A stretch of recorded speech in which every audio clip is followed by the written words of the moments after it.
Hi guys, இன்னைக்கு நம்ம சேனலில் புதுசாக ஒரு கான்செப்ட் தான் டிஸ்கஸ் பண்ண போகிறோம். ஸோ அது என்னென்னா ஆப்ஜெக்ட் ஓரியன்ட் ப்ரோக்ராமிங். இதை வந்து நம்ம ஷார்ட்டாக ஊப்ஸ் அப்படின்னு சொல்லுவோம். ஸோ யாரெல்லாம் பைத்தான் யூஸ் பண்ணி ஊப்ஸ் கான்செப்ட் கற்றுக்கணும்னு நினைக்கிறீங்களோ ஸோ அவங்களாம் நம்ம சேனலை சப்ஸ்கிரைப் பண்ணிவிட்டு ரெகுலராக வீடியோஸை ஃபாலோ பண்ணிக்கோங்க. ஸோ இன்றைக்கி நம்ம ஊப்ஸ் ப்ரோக்ராம் என்ன, அது எப்படி யூஸ் பண்ணுறோம், அதுக்கான நீட் என்ன, எப்படி அது நார்மல் ப்ரோக்ராமிங்லேருந்து டிஃப்ரெண்ட் ஆகுது அப்படிங்கிறத நம்ம இன்றைக்கி பார்க்கலாம். ஸோ ஃபர்ஸ்ட் ஆஃப் ஆல், ஒரு ப்ரோக்ராமிங் லாங்குவேஜ்னா என்னன்னா, நம்ம ஒரு கம்ப்யூட்டருக்கு, அதாவது ஒரு மிஷினுக்கு கொடுக்குற இன்ஸ்ட்ரக்ஷன்ஸ். இப்போ நம்ம கம்ப்யூட்டருக்கு ஒரு இன்ஸ்ட்ரக்ஷன் கொடுக்குறோம் அப்படின்னா, நம்ம கொடுக்குற இன்ஸ்ட்ரக்ஷனை அந்த கம்ப்யூட்டர் வந்து எக்ஸிக்யூட் பண்ணும். ஸோ இதை தான் வந்து நம்ம ப்ரோக்ராமிங் லாங்குவேஜ் யூஸ் பண்ணி நம்ம பண்ணுவோம்.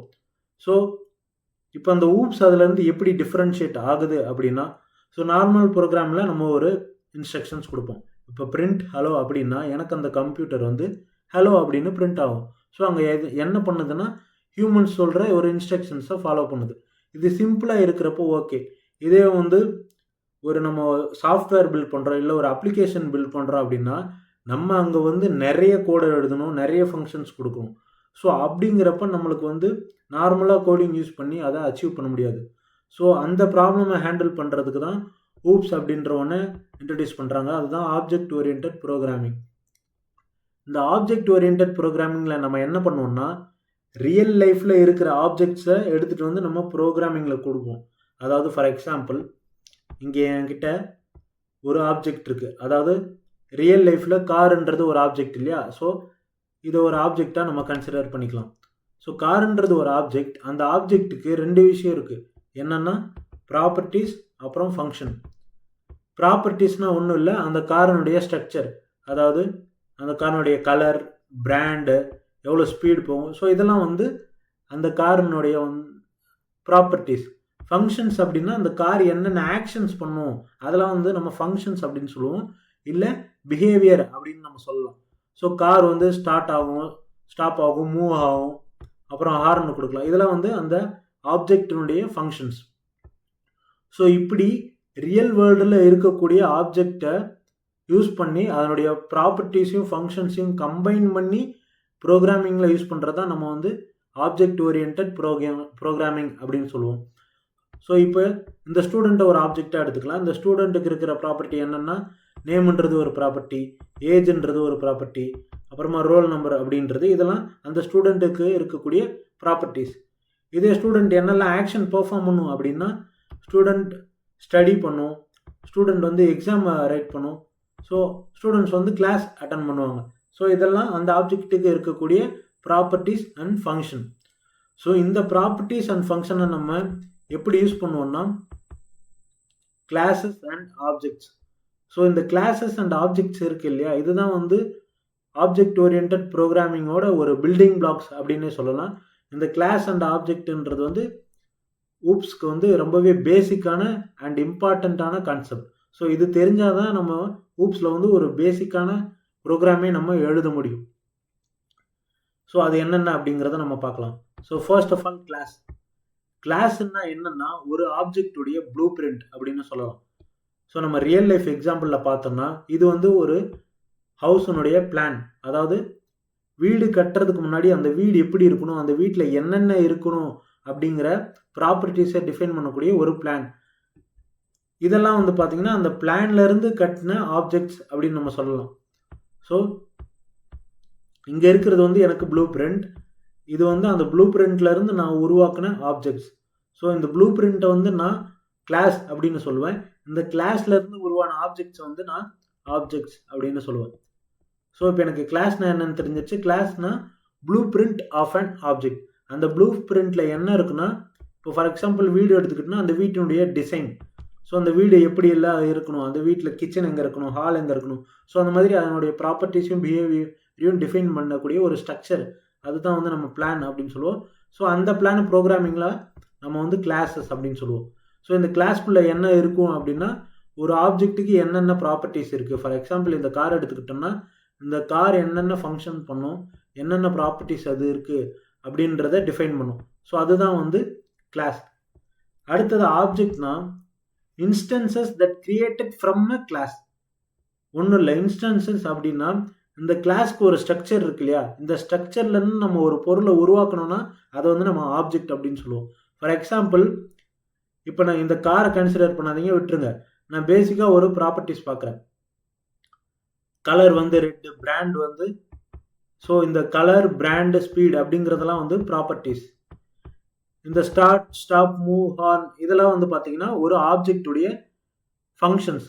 ஸோ இந்த ப்ராப்பர்ட்டிஸையும் ஆப்ஜெக்ட் ஃபங்க்ஷன்ஸையும் வச்சு நான் ஒரு ஆப்ஜெக்ட் கிரியேட் பண்ண போகிறேன் இல்லையா, ஸோ அதுதான் வந்து ஆப்ஜெக்ட். அந்த ஆப்ஜெக்ட் வந்து நம்ம ப்ரோக்ராமிங்கில் எப்படி சொல்லுவோம்னா இன்ஸ்டன்ஸ் அப்படின்னு சொல்லுவோம்.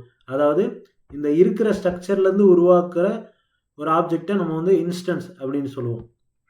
ஸோ அதே மாதிரி இங்கே ஸ்டூடெண்ட் அப்படின்னு இருக்காங்கன்னா இங்கே நேம், ஏஜ், ரோல் நம்பர் இருக்குது, இதெல்லாம் இருக்குது. இங்கே வந்து அந்த ஸ்டூடெண்ட்டுடைய ஃபங்க்ஷன்ஸ் இருக்குது. ஸோ இது ரெண்டையும் வச்சுட்டு நம்ம கிரியேட் பண்ண போகிற இன்ஸ்டன்ஸ் தான் ஆப்ஜெக்ட்.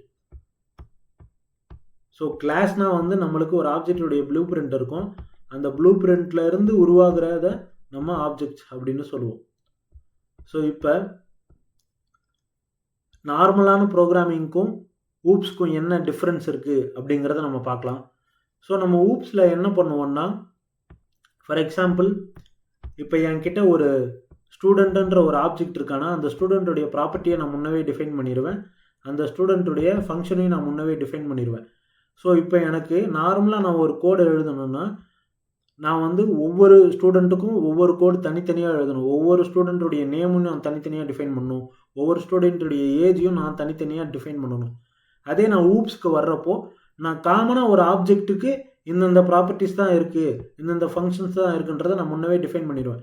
ஃபார் எக்ஸாம்பிள், இந்த கார் எடுத்துக்கிட்டோன்னா இந்த காருக்கு இருக்கிறது 3 ப்ராப்பர்ட்டிஸ்: கலர், பிராண்ட், ஸ்பீடு. அப்புறமா functions, so start, stop, move, horn இதெல்லாம் ஃபங்க்ஷன்ஸ். ஸோ இதை வச்சு நான் நிறைய மல்டிபிள் ஆப்ஜெக்ட்ஸ் என்னால் உருவாக்க முடியும். ஃபார் எக்ஸாம்பிள், கலர் ரெட் இருந்தால் அது ஒரு ஆப்ஜெக்ட். இதே கலரில் நான் பிளாக் கொடுத்து இன்னொரு ஆப்ஜெக்ட் உருவாக்குறேன்னா அது இன்னொரு ஆப்ஜெக்ட். ஸோ அதே மாதிரி என்னால் டிஃப்ரெண்ட் டைப் ஆஃப் ஆப்ஜெக்ட்ஸை என்னால் உருவாக்க முடியும். எப்படின்னா, முன்னவே அந்த ப்ராப்பர்ட்டிஸையும் ஃபங்க்ஷன்ஸையும் டிஃபைன் பண்ணுறதால. அதே மாதிரி தான் எங்கள் ஸ்டூடெண்ட்.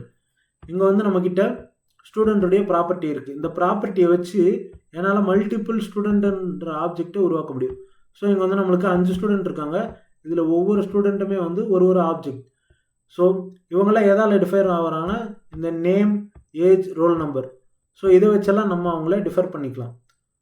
ஸோ ஃபார் எக்ஸாம்பிள், இவங்களுக்கு ஒரு நேம் இருக்கும், இவங்களுக்கு ஒரு நேம் இருக்கும்.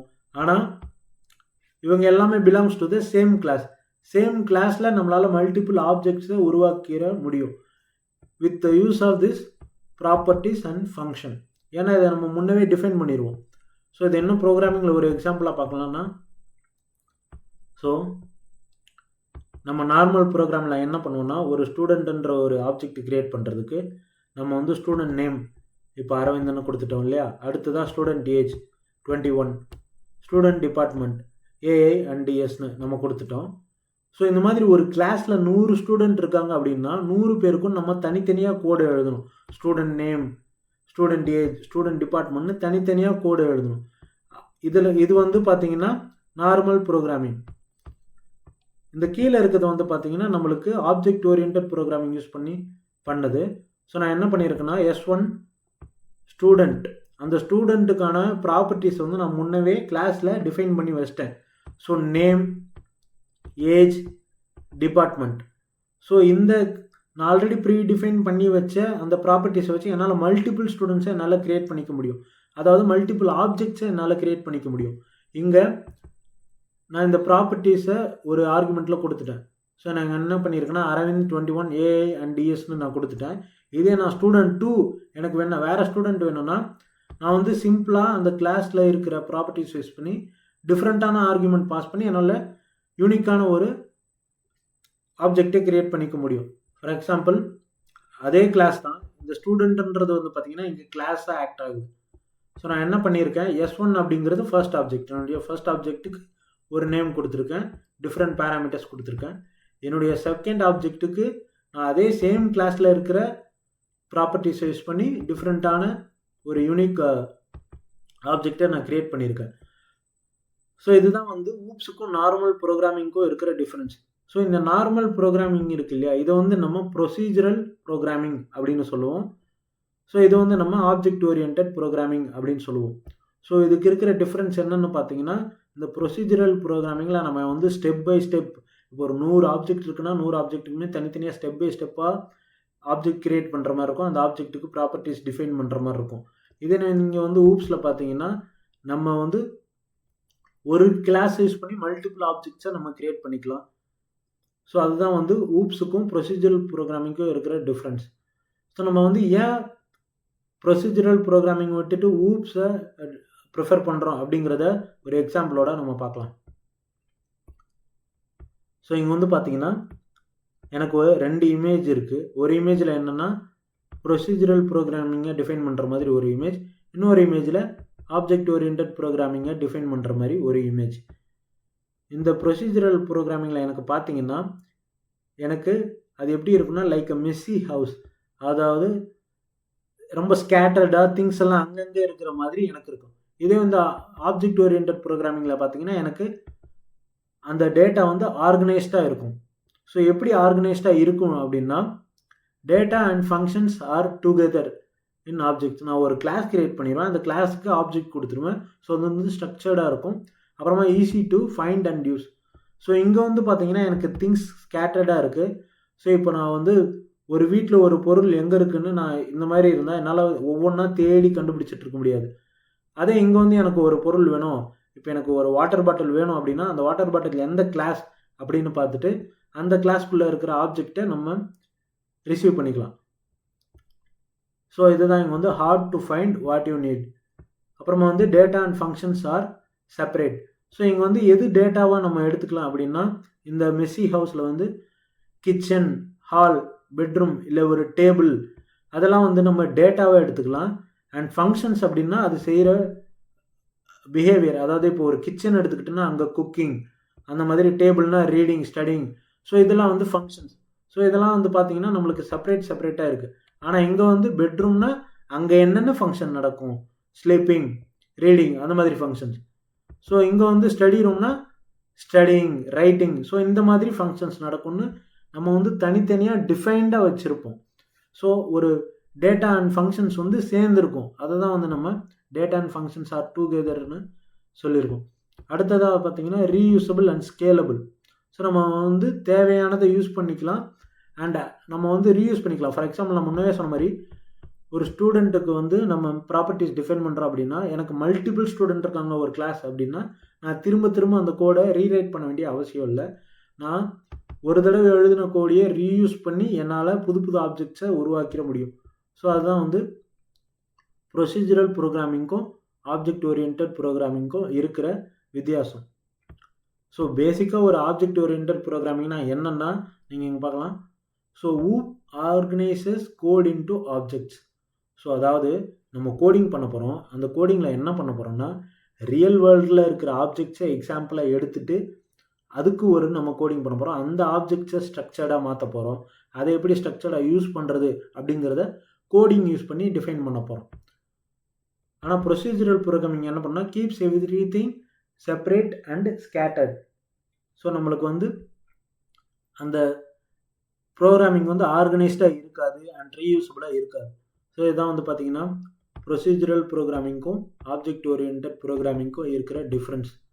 அப்புறமா வந்து ஊப்ஸில் நான் ஏற்கனவே சொன்ன மாதிரி ஊப்ஸோட பில்டிங் பிளாக்ஸ் பார்த்தீங்கன்னா கிளாஸஸ் அண்ட் ஆப்ஜெக்ட்ஸ் தான். இதை வச்சு தான் நம்ம மொத்த ஊப்ஸுமே படிக்க போகிறோம். ஆனால் ஊப்ஸில் இருக்கிற மற்ற மெயின் டாபிக்ஸ் என்னென்னா, அதாவது ஊப்ஸ் வச்சு நம்ம என்னென்னலாம் பண்ணலாம் அப்படின்னா, அதுக்கு வந்து ஒரு 4 மேஜரான டாபிக்ஸ் இருக்குது. என்னென்னா polymorphism, inheritance and abstraction and encapsulation. So இப்படி 4 டாபிக் இருக்குது. இதுதான் வந்து 4 pillars of object oriented programming அப்படின்னு சொல்லுவாங்க. ஸோ நம்ம அடுத்தடுத்து வரப்போகிற வீடியோவில் அதை தான் நம்ம வந்து பார்க்க போகிறோம். ஸோ உங்களுக்கு பைத்தான் யூஸ் பண்ணி ஆப்ஜெக்ட் ஓரியன்டட் ப்ரோக்ராமிங் அப்ளை பண்ணணும் அப்படின்னா இனி வர வீடியோஸை ரெகுலராக ஃபாலோ பண்ணிக்கோங்க. So thank you guys.